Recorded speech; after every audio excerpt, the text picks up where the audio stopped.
Entonces vamos ahora sí a definir qué es un estimador puntual bayesiano, ¿sí? O como usar todo lo que estuvimos viendo para definir un estimador puntual. Y como ya dije en su momento, el tema que está acá de todo lo que estuvimos hablando, que es bastante, hicimos un montón de cuentas y un montón de análisis, lo único que nos permitió es, partiendo de una muestra y de una distribución a priori para el parámetro desconocido, armar una distribución a posteriori. Pero la distribución a posteriori no es una estimación puntual. La estimación puntual es un valor, ¿sí? Es un número. Entonces tenemos que ver cómo hacemos para, una vez que tenemos una distribución a posteriori, elegir un parámetro, elegir un valor que use como estimación puntual del parámetro θ desconocido, ¿sí? Y la manera de llegar a eso es en base a un concepto que es el concepto de función de riesgo, ¿sí? Lo que va a hacer la teoría bayesiana es mediante esa función de riesgo, representar, de alguna manera, fijar cuál es el criterio en base al cual yo voy a terminar extrayendo de esa distribución a posteriori la estimación puntual.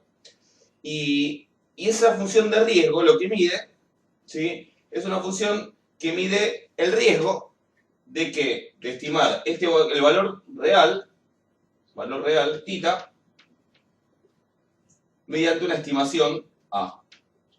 ¿Sí? El riesgo o la pérdida, se le llama también a veces función de pérdida, o loss function, que es como, bueno, idealmente, si A y θ son iguales, obviamente esto debería ser cero. Es decir, estimar el valor verdadero correctamente, exactamente, debería ser cero.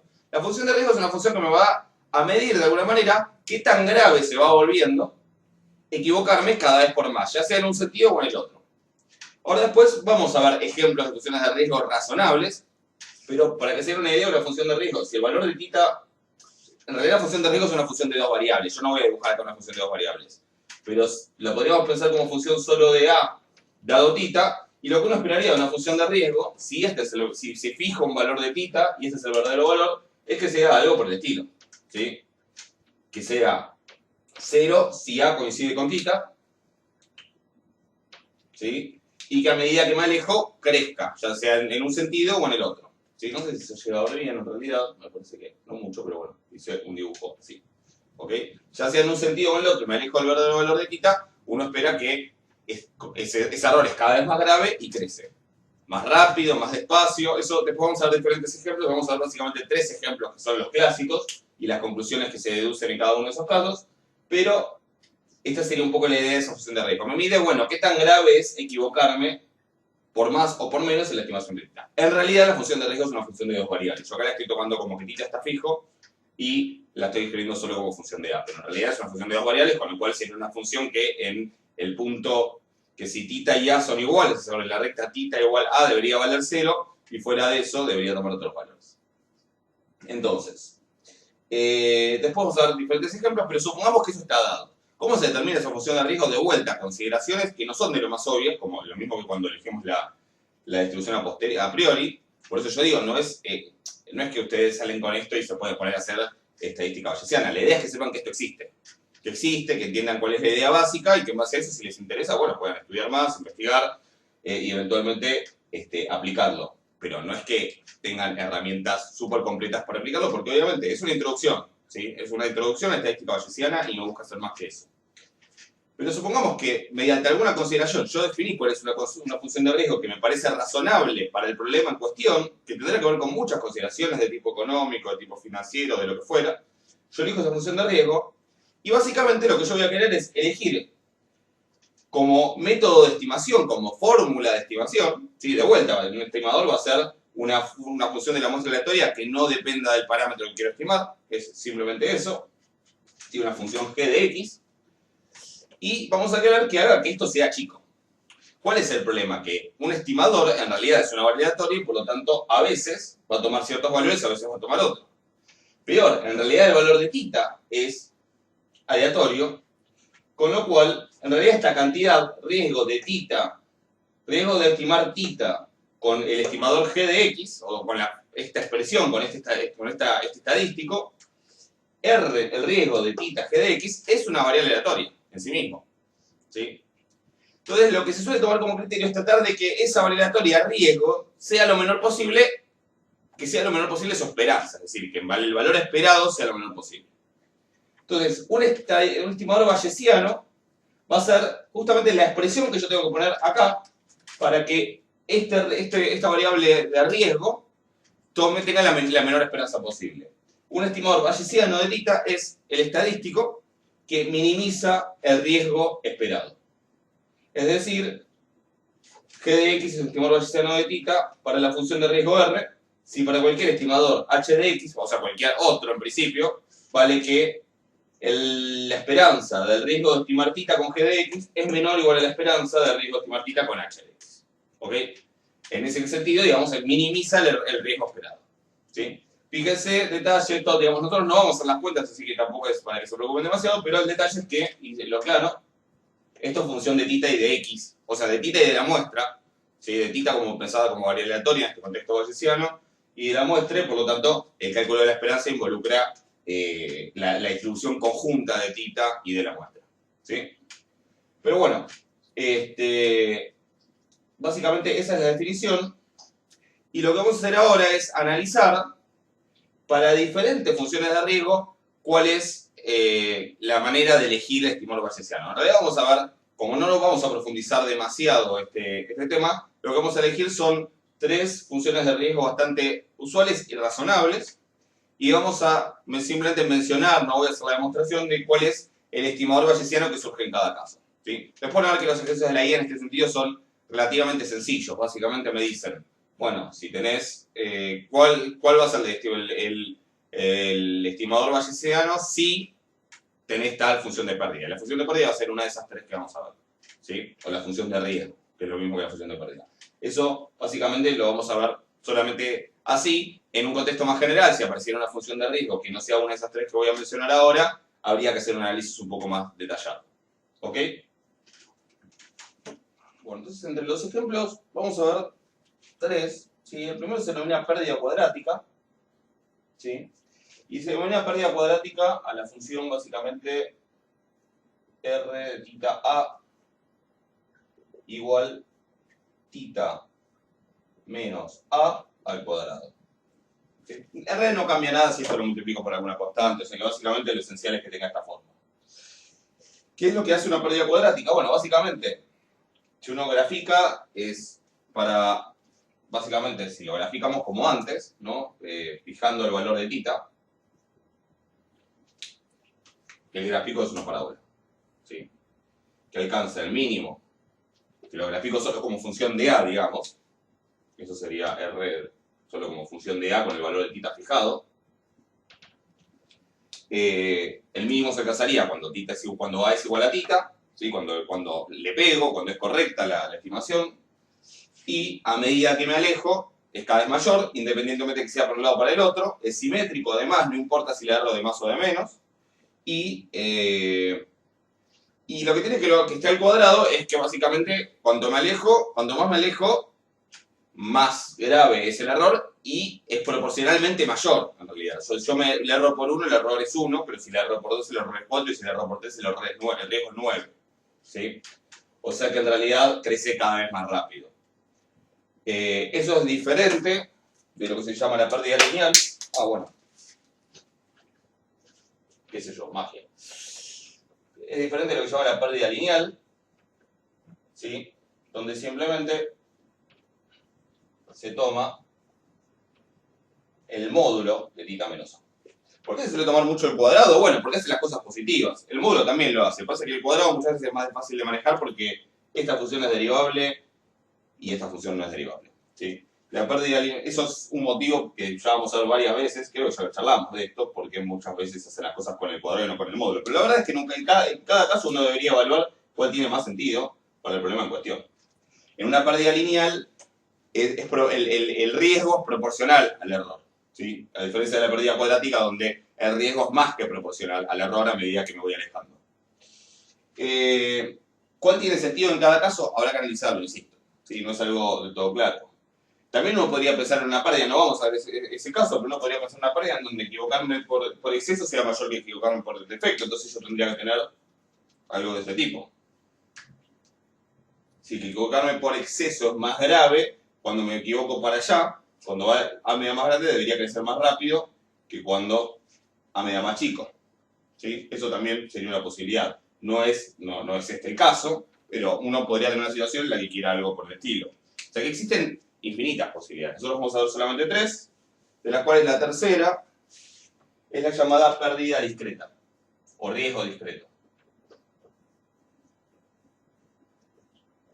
Que no es que sea discreto, digamos, en un sentido que no es indiscreto, sino que no es continuo. ¿Sí? ¿Qué hace la pérdida discreta? Bueno, básicamente dice, mira, a mí lo que me interesa es acertar. Por una, no le quiero ahorrar por nada. O sea que, si θ es igual a A, ok, el riesgo es 0. Si θ es distinto de A, el riesgo es 1 o el número que quiera. El riesgo es el mismo, no me importa. Agarraste por poquito, agarraste por mucho, está mal. Si no está bien, está mal. Esa sería la filosofía acá. Entonces, en este caso, el riesgo va a ser 0 acá y para cualquier otro valor va a ser 1. ¿Sí? ¿Tiene sentido eso? En algún contexto puede ser que lo tenga. Después cuando veamos ejemplos de la guía y eso, puede ser que en algún contexto tenga sentido. Obviamente, a su vez parece un poquito extremista, ¿no? De ponerlo de esta forma. ¿Se podrían buscar alternativas? Sí, podría ser que haya un margen en el que puede fallar y después que salte de golpe. Podría ser algo por el estilo también. Podría ser que pueda fallar tanto y que después a partir de cierto punto ya no me importe, entonces es de horizontal. Todas esas variantes son posibles como funciones de riesgo, tienen sentido. Lo que no tendría sentido es, por ejemplo, que a medida que me alejo mucho baje. Pero bueno, en principio, a cada función de riesgo le corresponde un estimador bayesiano diferente. ¿Sí? Y el detalle es que, ¿cuál es el estimador bayesiano en cada uno de estos casos? Yo no voy a hacer la demostración, pero lo que se puede mostrar es que si la pérdida que se toma es cuadrática, el estimador bayesiano correspondiente es ni más ni menos que la esperanza de la distribución a posteriori. Es decir, de la variable aleatoria de θ, pero a posteriori, es decir, teniendo en cuenta la información de la muestra. Es decir, que lo que tengo que hacer es ver la distribución a posteriori que me quedó y calcular la esperanza. ¿Cómo? Calculando la esperanza de una distribución. Ahora después vamos a hacer ejemplos. ¿Sí? Pero básicamente lo que tengo que ver es qué quedó como distribución a posteriori y de esa distribución tomar la esperanza. Eso me va a dar un valor, ese valor va a ser la estimación puntual. ¿Sí? Ahora después vamos a verlo y digo, esto por ahí suena medio raro, escrito así, pero ahora cuando lo veamos y lo pensemos no para una muestra en particular, sino en general, van a ver que esto efectivamente me devuelve un estimador, me devuelve una función de la muestra, un estadístico, que no depende del parámetro estimado.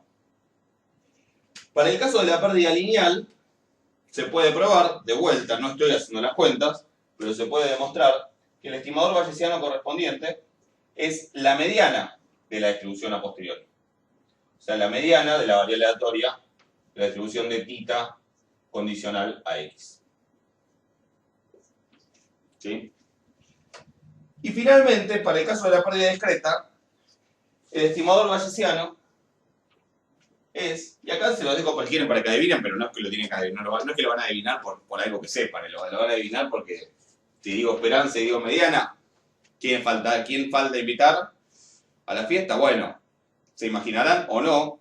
Si adivinaron, adivinaron. Acá sí no es tipo, piénsenlo, tipo. No, acá es, si lo adivinaron es porque lo adivinaron, porque en realidad no les estoy demostrando nada. Pero para el caso de la pérdida discreta, el estimador puntual es ni más ni menos que la moda o modo de la distribución a posteriori. ¿Sí? O sea que para la variable θ condicionada a x, tomo la moda de esa. Ya en su momento, al principio del curso, hablamos de que era la moda en el caso de una distribución discreta y en el caso de una distribución continua, suponiendo que la distribución sea unimodal, y esa moda me va a ser el estimador bayesiano, va a ser el que minimice esta función de pérdida discreta entre todos los posibles estimadores que yo podría elegir. ¿Ok? Entonces, básicamente yo nada de esto lo estoy demostrando, lo vamos a tomar como información dada, y de ahora en más, cuando en un ejercicio me digan, si se supone una pérdida, seguramente va a tener una primera parte donde va a haber que buscar la distribución a posteriori, y si después me dicen, bueno, si se supone una pérdida de tipo lineal, ¿cuál es la estimación bayesiana? No es que me tengan que decir la mediana. Tienen que agarrar la distribución a posteriori y calcularle la mediana y esa va a ser mi estimación. ¿Se entiende?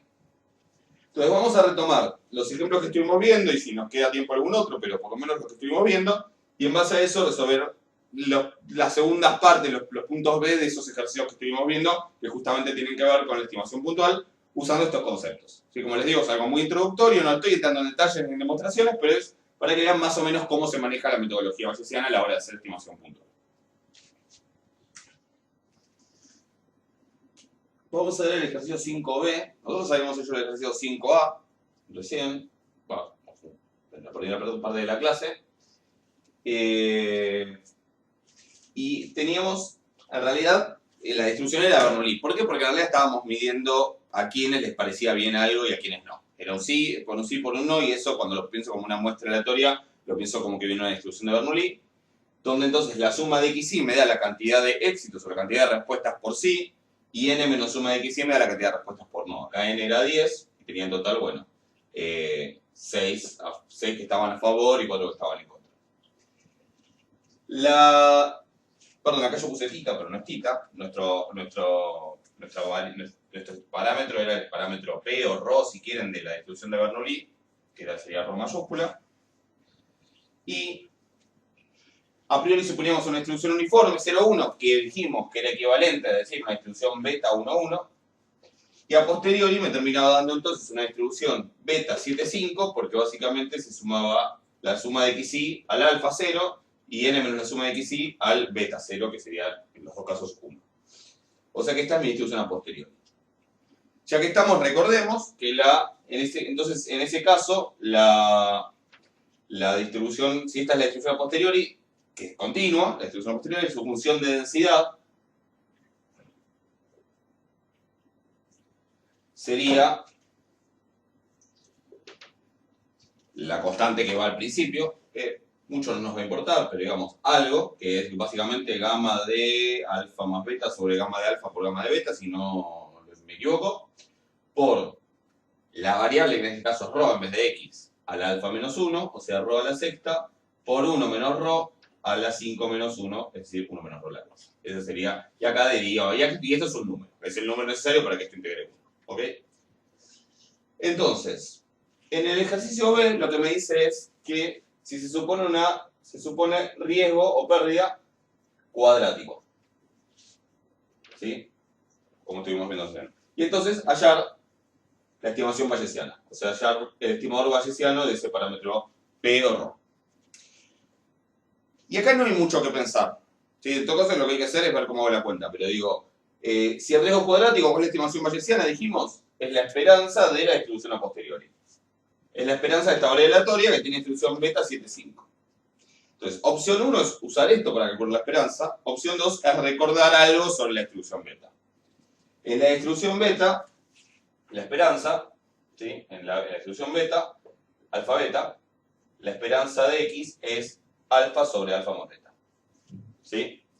Entonces, si yo quiero tomar la esperanza de la distribución a posteriori, básicamente llego a que el estimador bayesiano, en este caso, es el alfa estrella sobre el alfa estrella más el beta estrella. Es decir, es 5 sobre 5 más 7. 5 doceavos. Ya está. Simplemente. ¿Ok?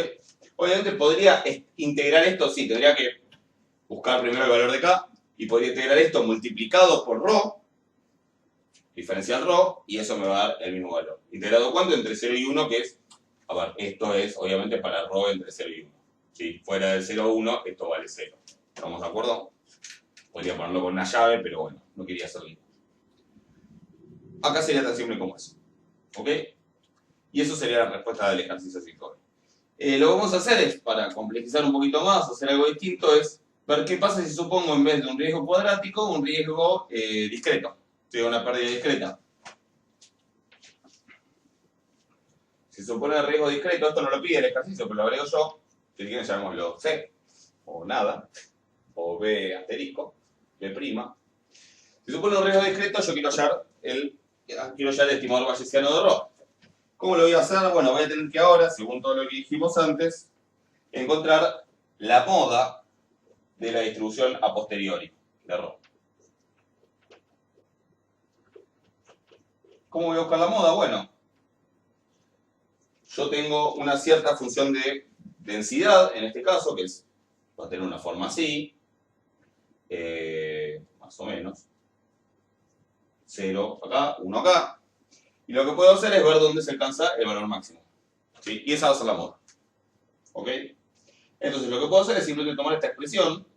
¿Dónde se alcanza la moda? No va a depender de este valor K, por eso ni siquiera piénsenlo un poco, pero por eso ni siquiera me preocupé demasiado por buscarlo. Y la cuestión es que lo que yo quiero ver es dónde esta función, para abreviar notación y no tener que andar escribiendo esta porquería, a esta parte de acá, simplemente le voy a llamar h de rho, por ejemplo, ¿sí? O, sí, qué sé yo, h de rho. No tiene nada que ver con la h que escribí antes en la definición de estimador bayesiano, ¿sí? Y lo que voy a ver es dónde la derivada de h se hace 0 y, bueno, en todo caso, si hace falta, analizar dónde crece, etc. Entonces, para hacer esa cuenta, vamos a borrar un poco. Bueno, no quería borrar todo esto, pero no importa. Ahora lo vuelvo a copiar. H' de rho, ¿sí? Sin tomar la parte de acá, es la derivada de esto, o sea, 6 rho a la quinta por 1 menos rho a la cuarta, más rho a la sexta por 4 por 1 menos rho al cubo por la derivada de 1 menos rho, que es menos 1. ¿Sí? O sea, 6 rho a la quinta por 1 menos rho a la cuarta menos 4 rho a la sexta por 1 menos rho al cubo. Y si yo quiero saber cuándo eso vale 0, es lo mismo que ver cuando estas dos cosas son iguales. ¿Sí? O si quieren, la pongamos así, donde es igual a 0. Dejémoslo así para ser más fácil. Entonces, ¿qué pasa en este caso? Voy a borrar.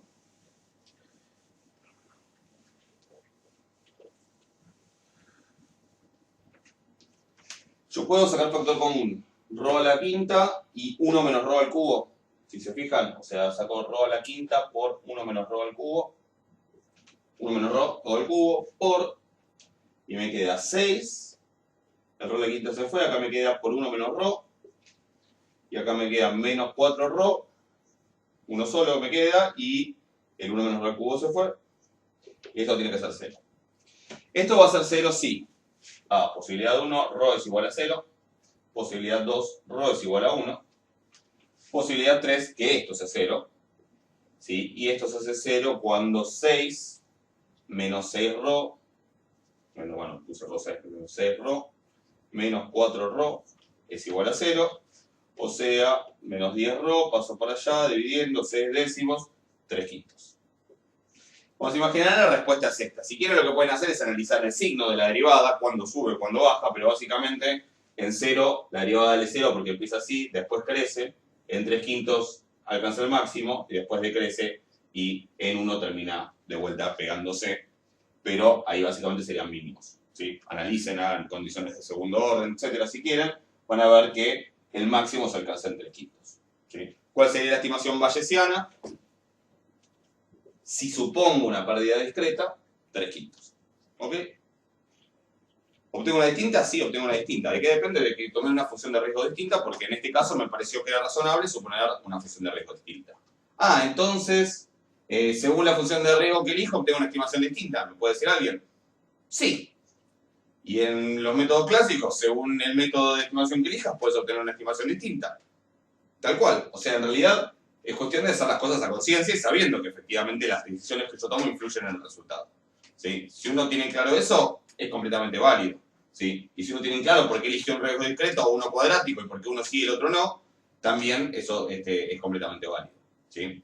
Lo que no es válido es decir, bueno, voy a tomar un riesgo cuadrático porque sí, por costumbre, porque no. ¿Se entiende? Obviamente, digo, todo esto se puede profundizar muchísimo más. Esto es una simple introducción. Pero de esta manera funcionaría. Necesito sí o sí fijar ese criterio, esa valoración que yo hago de equivocarme por más o por menos, que tan grave es, que está plasmada en la función de riesgo, y a partir de ahí sí uno define el estimador bayesiano como aquel que minimice el riesgo esperado al estimado. ¿Se entiende? Obviamente, si pusiera un riesgo lineal, tendría que buscar la mediana. No le hiciste el ejemplo con la mediana, porque acá, para llegar a la mediana, lo que tengo que buscar es la función de distribución, o sea, tengo que integrar y ver en dónde llego a integrar 0,5. En este caso, no es que no se pueda hacer, se puede hacer numéricamente, pero seguramente lleva una ecuación de un polinómica de un grado alto que no se puede resolver en forma cerrada. Entonces, por eso hice el ejemplo de la mediana, pero técnicamente, si resuelvo numéricamente esa ecuación, también podría ser el ejemplo para el caso de la función de riesgo lineal y buscar la mediana, que sería la estimación bayesiana. ¿Se entiende? Un comentario. Voy a poner un segundo y ahora les hago un comentario adicional sobre esto. Retomo el ejemplo, digamos, todo lo que hemos hecho del ítem 5A, pero más genérico. Nosotros teníamos una distribución de Bernoulli y para el parámetro P suponíamos una distribución a priori beta. En nuestro caso anterior era una beta 1,1, que es la uniforme 0,1, pero podría ser una beta alfa 0, beta 0, en general. Y sabemos que lo que llegamos es, para una muestra genérica, no ahora en particular para esa muestra con 6 a favor y 4 en contra que teníamos antes, sino para una muestra genérica, sabemos que la distribución a posteriori, esto es lo que dijimos al principio de la clase, es una posteriori, que es también una beta, pero con parámetros alfa 0, bueno, alfa estrella, beta estrella, donde alfa estrella es alfa 0 más suma de xi. Lo voy a poner con mayúsculas como que es una muestra que todavía no tomé, por lo tanto son variables aleatorias. La suma desde ya va desde 1 hasta n. Beta estrella igual beta 0 más n menos suma de xi. Porque claro esto, hasta ahora en el ejemplo anterior teníamos una muestra en particular, ¿sí? Eran 6 a favor, 4 en contra, y por lo tanto los resultados a los que llegamos eran a números, eran resultados numéricos, eran estimaciones, era ya el método aplicado y daba un número. Pero quiero mostrar que de acá, en realidad, cuando uno lo piensa por una muestra genérica, lo que salen son efectivamente estimadores, es decir, estadísticos, muestrales, funciones de la muestra que no dependen del parámetro que se busca, que en este caso es P. Entonces fíjense que de vuelta, lo hago para el caso de la pérdida cuadrática, porque es el más simple.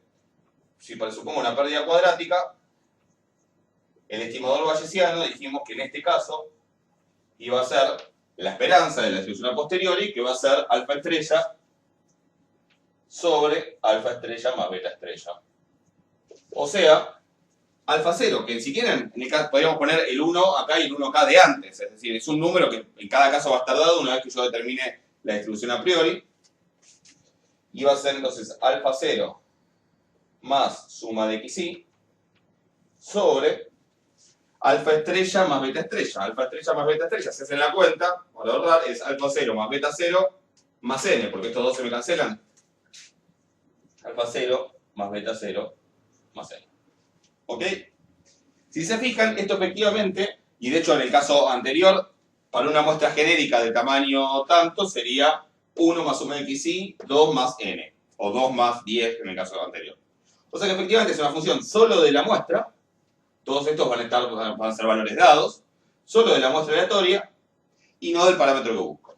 Y de hecho, así las cosas, yo podría hacer, por ejemplo, un análisis de si esto es insegado, si no es insegado, cosas por el estilo, podría ser un análisis de las propiedades del estimador. ¿Ok? O sea que en los ejemplos en los que venimos haciendo para muestras ya tomadas, y donde ya tengo los resultados de la muestra, obviamente llevo un número, pero en realidad, cuando lo hago para muestras potenciales, muestras todavía no realizadas, y lo escribo en términos de las variables aleatorias, esto efectivamente es un estimador en el sentido en que lo mencionábamos cuando definimos estimadores puntuales en las clases de la práctica 4. Si es una función de la muestra, ¿sí?, que no depende del parámetro que quiero estimar. Es un estadístico muestral que no depende del parámetro que quiero estimar, que en este caso es P o Rho. ¿Ok? Si quieren les dejo por probar la esperanza, van a ver que en este caso creo que no me va a dar insegado, pero bueno, uno podría, sí, no va a dar insegado. Yo pensé que la esperanza de la XY es P, me va a dar, hagan la cuenta, pero la esperanza les va a dar alfa 0 más n por P sobre alfa 0 más beta 0 más n. Da eso, qué sé yo. Y uno ahí puede empezar a jugar y sacar ciertas conclusiones. ¿Ok? De cómo se comporta esto cuando n tiene infinito y cosas por el estilo. ¿Ok? Por ejemplo, se puede probar que para n grande esto tiende a P, esa esperanza, o sea que no es insesgado, pero sí es asintóticamente insesgado, y cosas por el estilo. ¿Ok?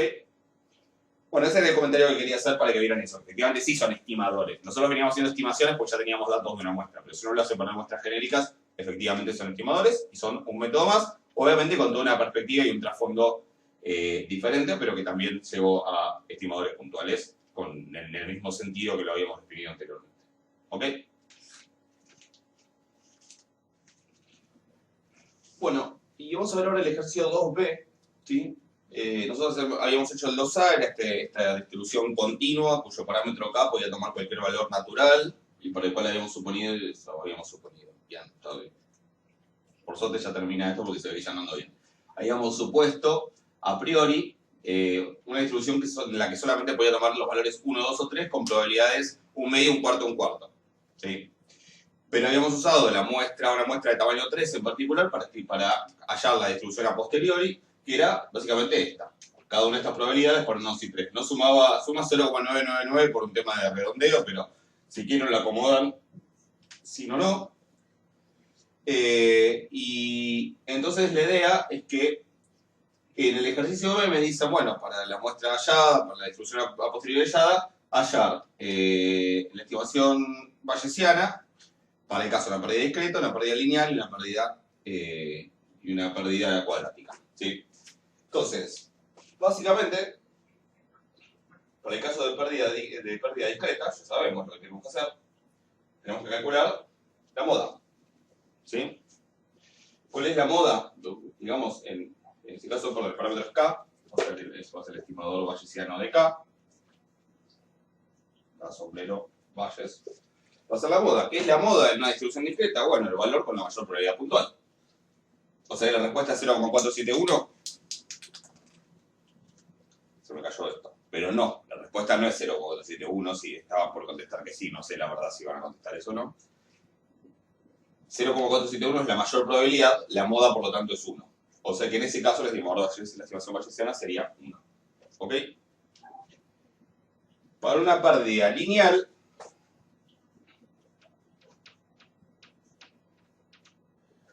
la estimación bayesiana sería la mediana. ¿Cómo calculo la mediana? Bueno, tengo que ver en dónde llego a acumular el 0,5. En 1, piensen esto, si quieren, podemos hacer el dibujo, el gráfico de la función de distribución. ¿Sí? La función de distribución va a ser 0 hasta el 1.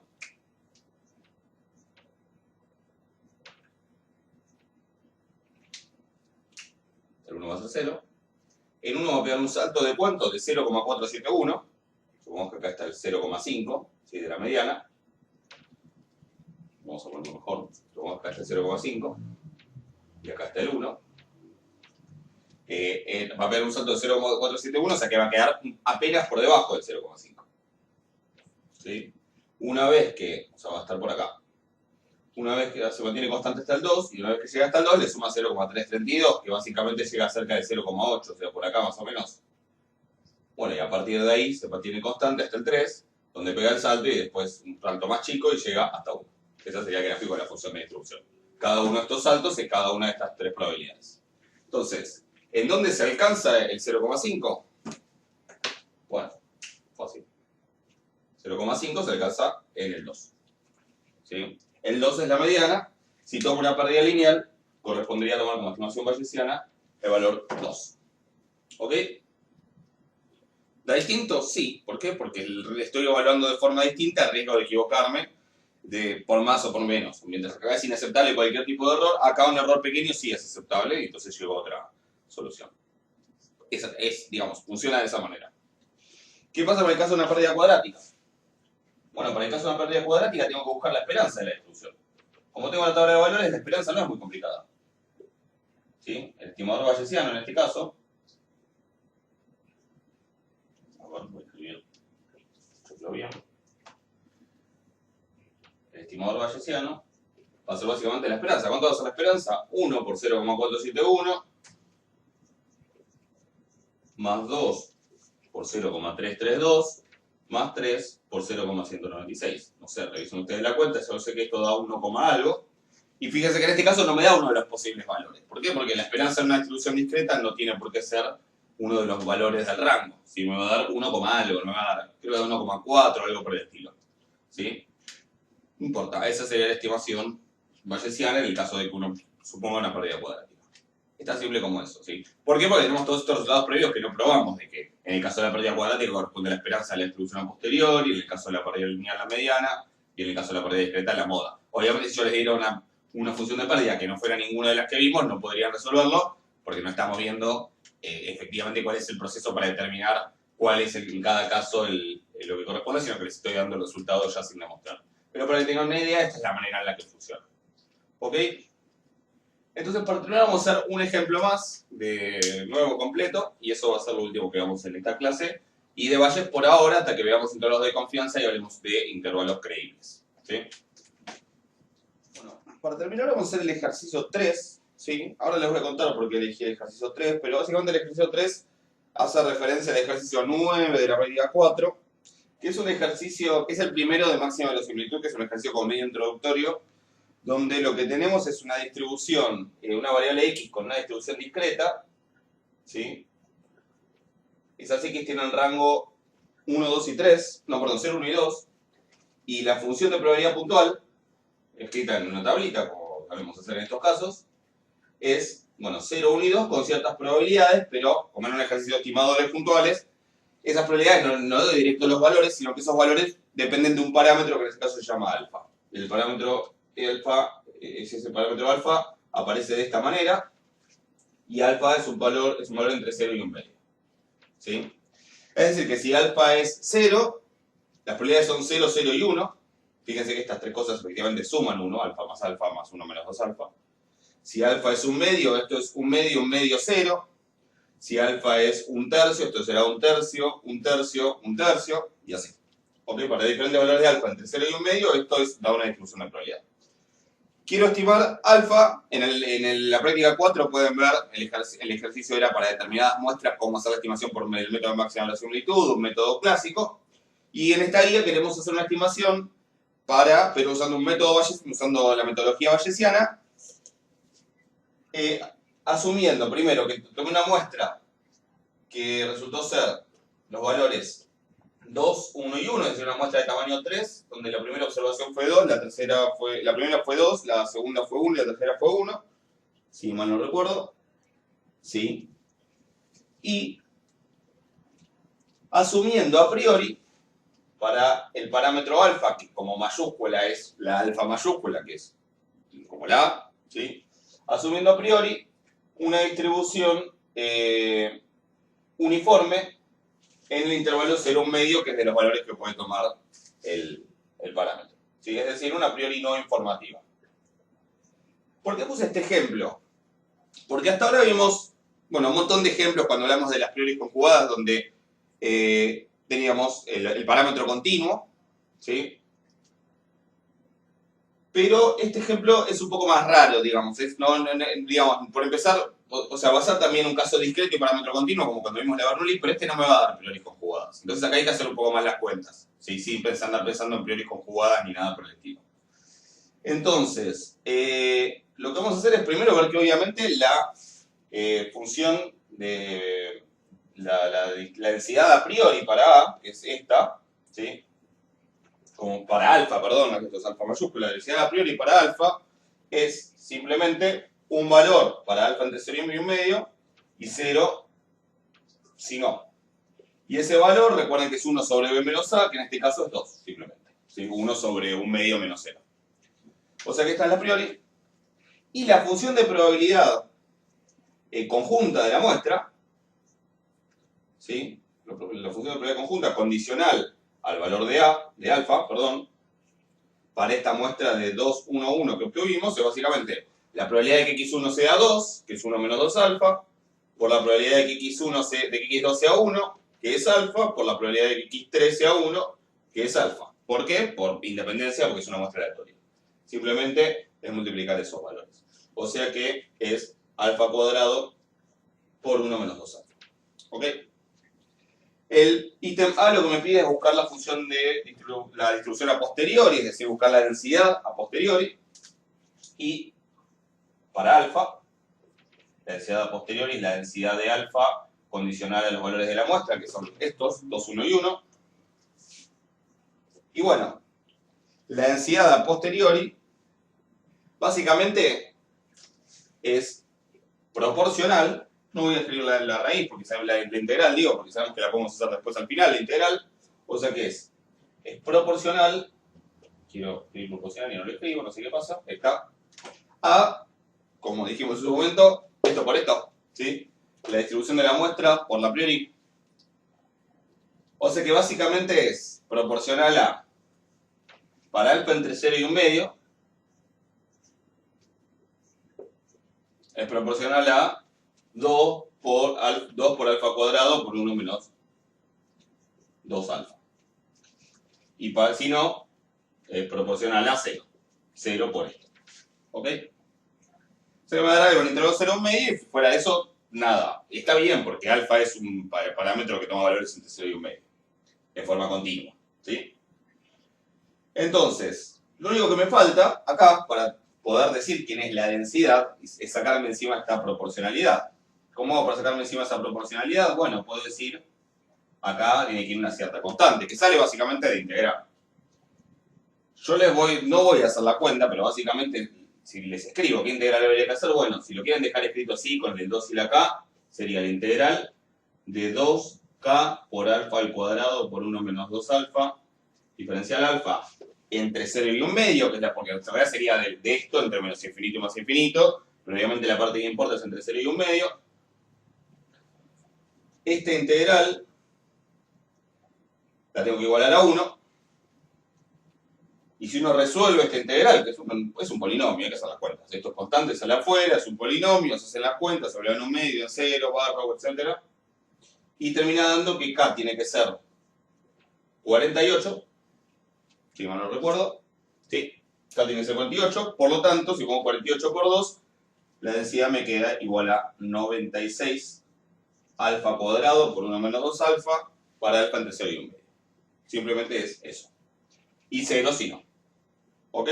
O sea que esta sería la densidad a posteriori, tomando la muestra 2, 1, 1, partiendo de esta distribución a priori. ¿Ok? Eso sería el ítem A. Y después, para el ítem B, lo que me piden, simplemente, voy a borrar esto. En el ítem B lo que me piden es, suponiendo una pérdida cuadrática o un riesgo cuadrático, hallar la estimación bayesiana correspondiente para alfa. ¿Cuál va a ser la estimación bayesiana? Ya sabemos, por una pérdida cuadrática va a ser la esperanza de la distribución a posteriori de alfa. Entonces, ¿qué tengo que hacer? Y tengo que hacer la integral de menos infinito a más infinito de alfa por la densidad a posteriori, pongámoslo así para no complicar la notación, cuando lo pongo, ya lo puse siempre, lo pongo, de alfa,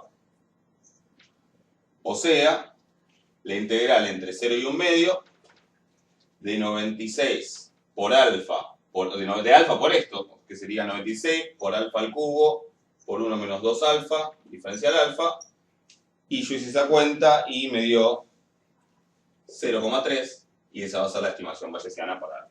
Las cuentas háganlas ustedes para practicar y para ver que esté todo claro. Yo lo estoy haciendo medio rápido para que no me quede tan larga la clase y porque ya las hice además, y porque si no sería que me van a venir integrando polinomios 38 veces, no tiene mucho sentido ya a esta altura, pero revisen las cuentas a ver si se entiende y finalmente esa será la respuesta.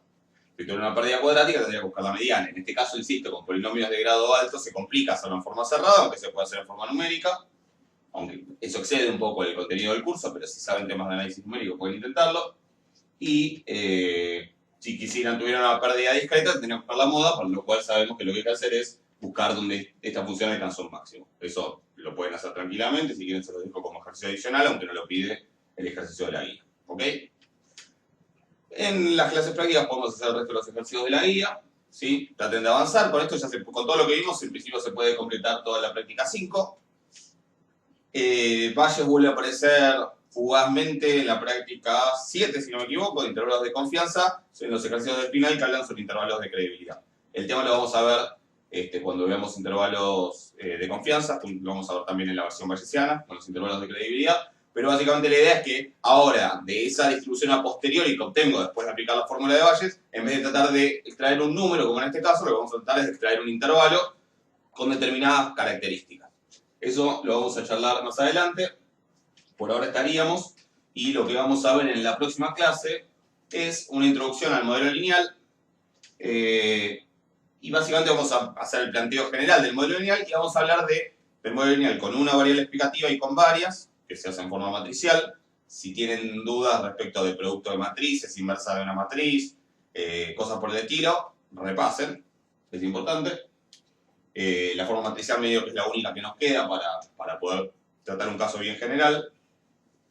Y después lo que vamos a ver es cómo estimar puntualmente, por el método de los mínimos cuadrados, los parámetros del modelo lineal. La idea de esto es que veamos la aplicación de los temas de estimación puntual, pero ya en un contexto un poco distinto a los modelos que venimos viendo, bien básicos, sino ya en un contexto un poco más sofisticado, si se quiere, como es el del modelo lineal, pero en el fondo ver que lo que vamos a hacer es inferencia y, en particular, estimación puntual. Después, cuando veamos intervalos de confianza y test de hipótesis, vamos a volver al modelo lineal para hacer intervalos y test sobre los parámetros del modelo. Pero en este caso, vamos a empezar viendo solamente la parte de estimación puntual, ¿sí? Entonces, con eso cerraríamos todo lo que es la parte de estimadores puntuales para pasar después a intervalos y a test. Así que bueno, espero que estén bien. Cuídense y estamos en contacto. Saludos.